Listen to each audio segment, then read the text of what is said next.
just a shadow of a shell, my old home. Cry not for my loss. I am beauty in death's autumn clutch. Death has no worry for the dead. My world is dead, and my time is too. I with the fishes of my seas swam in my era now. I am just a neat relic of past life on ancient earth. My bones have melted away and become part of my stone shadow, a fossil.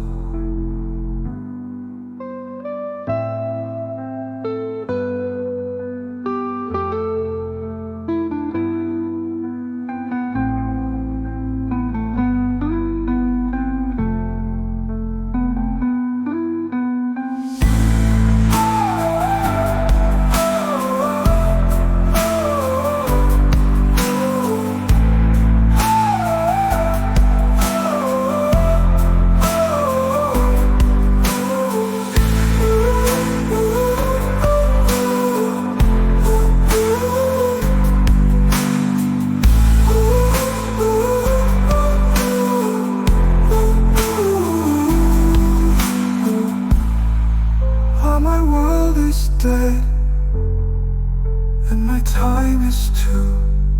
I with the fishes of my seas swam in my era now. I am just a neat relic of past life on ancient earth. My bones have melted away and become part of my stone shadow, a fossil.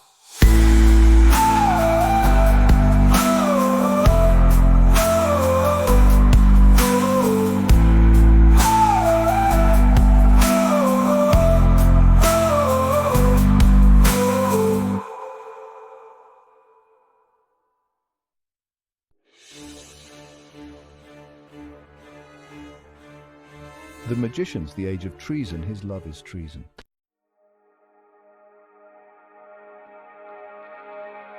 I'm lost in the sea of time. I am merely a memory of seas gone by. I am lost in time's wake. Long forgotten is my world and time. I am just a shadow of a shell, my old home. Cry not for my loss. I am beauty in death's ardent clutch. Death has no worry for the dead. My world is dead, and my time is too. I with the fishes of my seas swam in my era. Now I am just a neat relic of past life on ancient earth. My bones have melted away and become part of my stone shadow.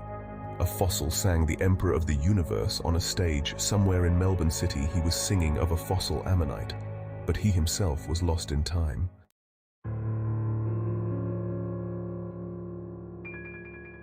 He was a time traveler living in the past, like the fossil in the song. So far back he was 1200 or so, he obviously wasn't human.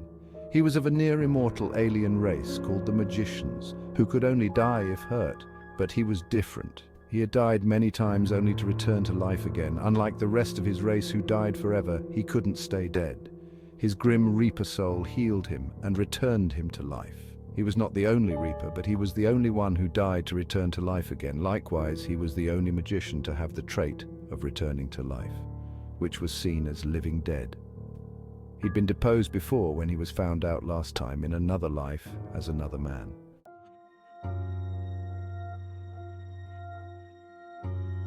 His grandson. A complication of time travel, he became his own grandfather. Another was he was still married to his grandson's wife. It had been until now a good marriage, and they were happily married.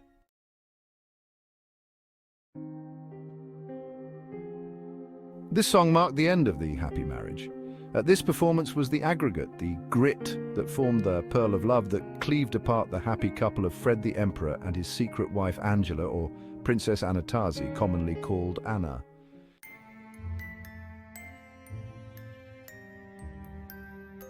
In the audience he spied her, the most beautiful woman he had ever seen. He was lost. She noticed. She liked him too. She knew that he was a famous man.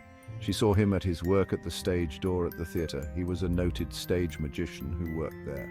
He forgot his wife and took her to lunch for a month. To the world, he was merely a widower who had lost his wife. She was very enchanted by this enchanter, and she wanted to be his wife one day. He thought of her alone. His living wife found him distracted, until one day...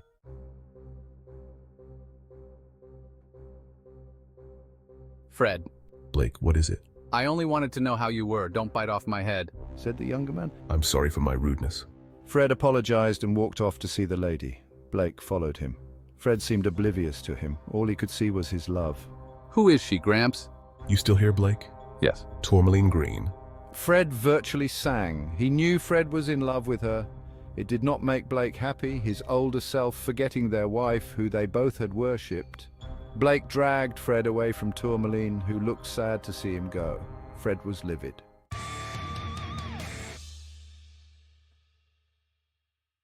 What do you think you are doing?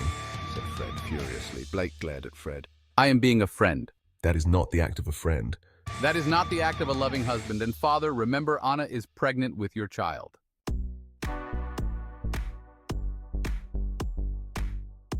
You always wanted to be her husband. You can have her. Blake looked at Fred, knowing he was a traitor and a madman. Is that what you think of her? A party favor you can pass on to another man? You do not deserve her. You stupid brat. I am not passing her to a stranger. You are her husband. So are you. Why are you arguing? Said Anna, walking into the room. You know you are a talking point out there. Everyone can hear you. Fred is giving you to me. Giving me to you? Said Anna, shocked. He's found a gold digger to replace you. How dare you? Tourmaline is not a gold digger. Fred, how could you? Anna said, crying.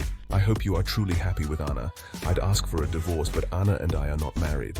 He's truly the Lizard of Oz. You know, you're calling yourself that. I mean it. Fred sighed, knowing he was getting nowhere arguing with them, so he left to be with Tourmaline. Fred danced with Tourmaline all night, full of the passion that love brings.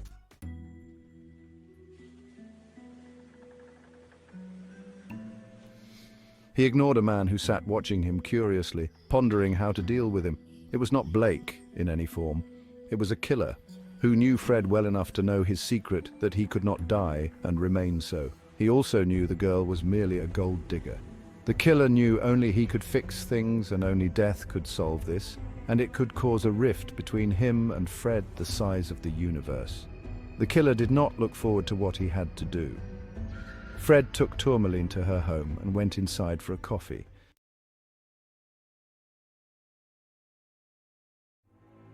He sat waiting for her to get the coffee. As he sat on her couch, he heard her scream, and he ran into the kitchen. He saw his son, the serial killer, the necromancer, had just murdered her. Why did you have to do that, you psycho? Demanded the shocked, crying, heartbroken emperor. I had to do it, said the son. No, you didn't. We can bring her back to life, said the emperor, who was a necromancer also. No, Dad, she's dead, said the son. That doesn't matter. I brought back my dad from the dead, said Fred. The killer walked up to his dad and hugged him. Granddad is a zombie, said the killer. Fred's father wasn't a brain-eating zombie. He was a living dead meat puppet of a necromancer, not that he looked it. If you won't save her, I will, said the miserable, grieving, angry emperor. No, Dad, said the killer, holding Fred back.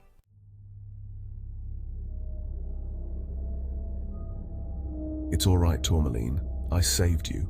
We can still be together, said the Reaper, hugging her. She returned to seeing the Reaper and her lover dead in the arms of her killer. Fred's soul, a Reaper, left his body, walked to her, reached towards her, and spoke a dark incantation. Don't, Dad, said the killer. The girl screamed and tore away from him. I won't hurt you, said the Reaper. You're scaring her, said the killer. I'm Fred, don't be scared, said the desperate Reaper. Oh my God!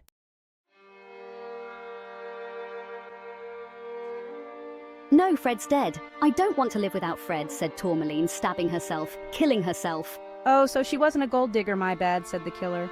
You, said the angry Reaper. Take her soul, you're a Reaper, said the killer. I'll look after your body. You are too, said the Reaper soul of Fred. You can take her in, you can be with her till you hand her over, said the killer. Thank you, boy, said the Reaper soul of Fred.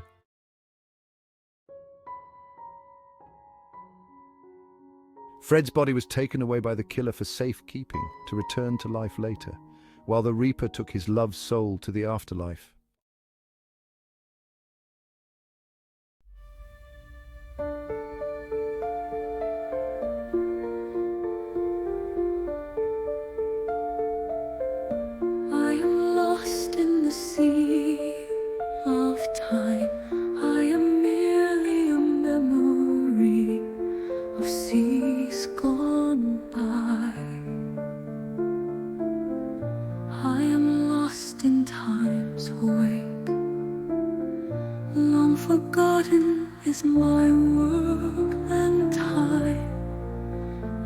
am just a shadow of a shell, my old home,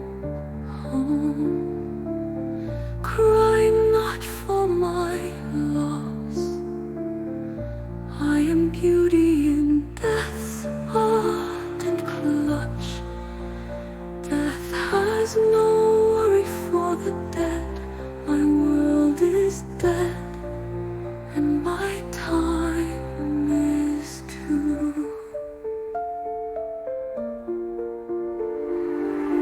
I with the fishes of my sea swam in my error. Now I just a neat relic of past life on ancient earth.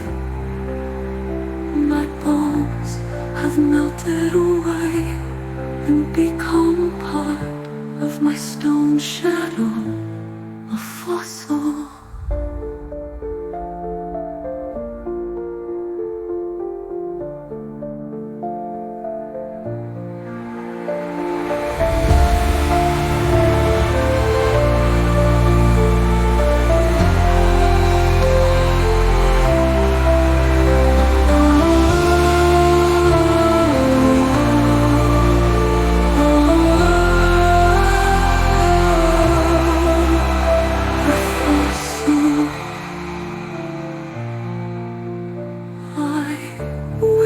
Fishes of my seas swam in my error. Now